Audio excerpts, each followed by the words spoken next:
ఇప్పుడు రేవంత్ రెడ్డి గారు ఒక క్లారిఫికేషన్ ఏంటంటే ఆ శ్రీనివాస్కి వారే కేసు వేయించి అప్పుడు స్టే తెప్పించారు. ఆ తర్వాత తెలంగాణ గవర్నమెంట్ దాన్ని జాయిన్ అయింది. ఇప్పుడు పాలమూరు రంగారెడ్డి లిఫ్టిగేషన్ స్కీమ్ అంటే మీరు కృష్ణా నదీ జలాలు, మహబూబ్ నగర్ జిల్లా, ఇప్పుడు రేపు నల్గొండ కూడా పోతున్నారు. మీరు ఇంతగానో మాట్లాడుతున్నారు కదా. పాలమూరు రంగారెడ్డి స్కీమ్కి మీరు 2 TMCల జియో ఇచ్చి 90 TMC అని అనౌన్స్ చేసుకొని 27,500 కోట్లు ఖర్చు పెట్టి అధ్యక్ష వాళ్ళే ఆ 2 TMC నుంచి 1 TMC తగ్గించుకున్నారు. తగ్గించుకోవడమే కాదు,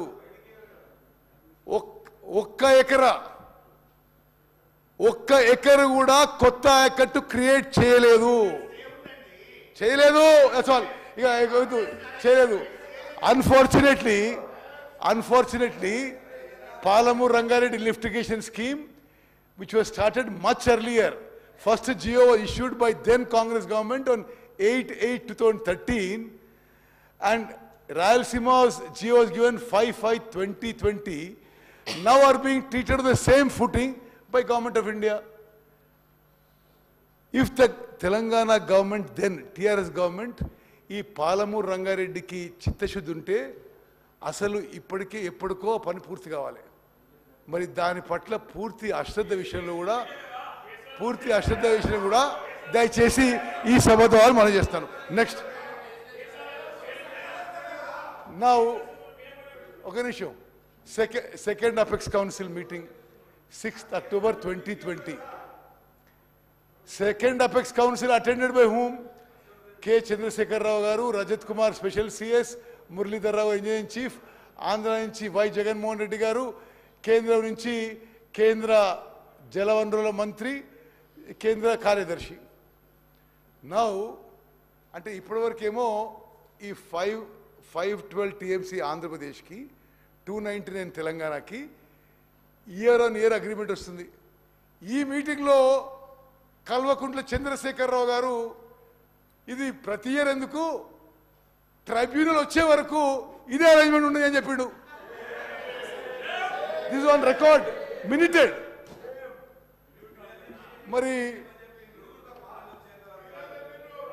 అంటే నిజంగా అరే కృష్ణా నదీ జలాలపై ఎంత డ్యామేజ్ చేసినరో దయచేసి అర్థం చేసుకోవాలి. అంటే 2015 నుంచి 2020 వరకు ఎవ్రీ ఇయర్ అదే అగ్రిమెంట్ అని ఇప్పుడు కేటీఆర్ గారు ఇంటరీమ్ అగ్రిమెంట్ అన్నారు. కేసీఆర్ గారు ఏమన్నారు, లేదు till further orders.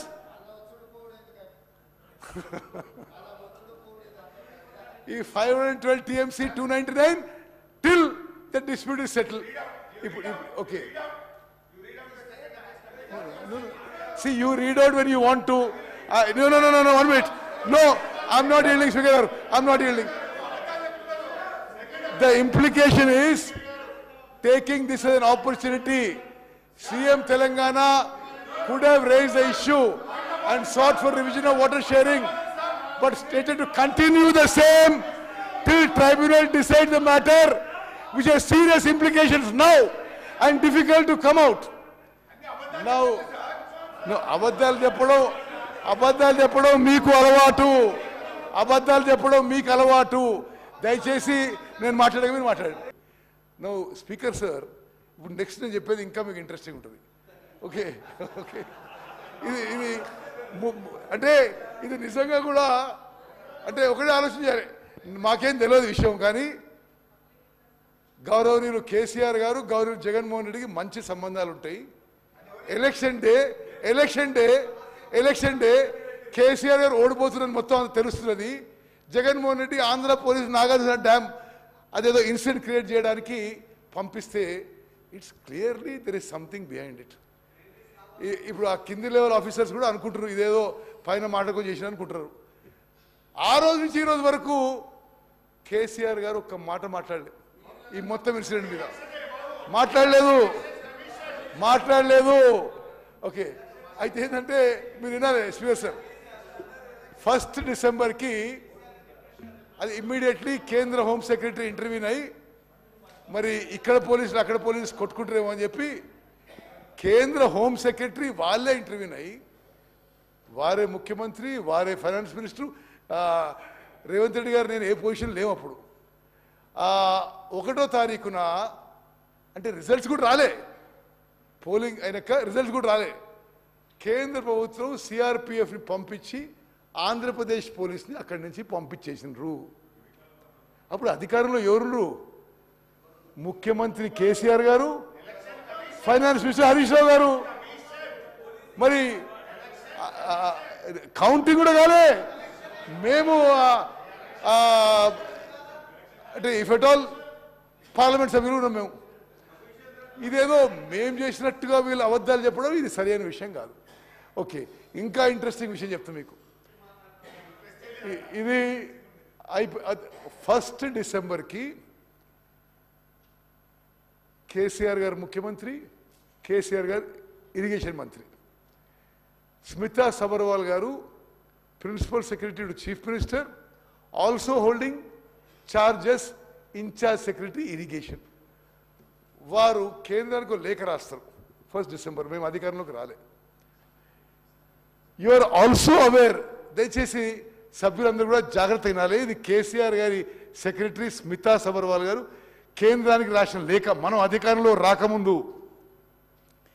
You are also aware of the fact that both the states, you are also aware of the fact that both the states have agreed in principle to hand over the control of common projects, that is Srisailam and NSP, in terms of Gazette notification 15 July 21.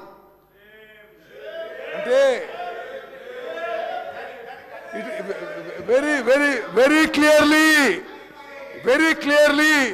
your government clearly has said that you wanted to hand over the projects. I'm not yielding, sir. I'm not yielding. Very clearly, then government wanted to hand over Nagarjuna Sagar to KRMB.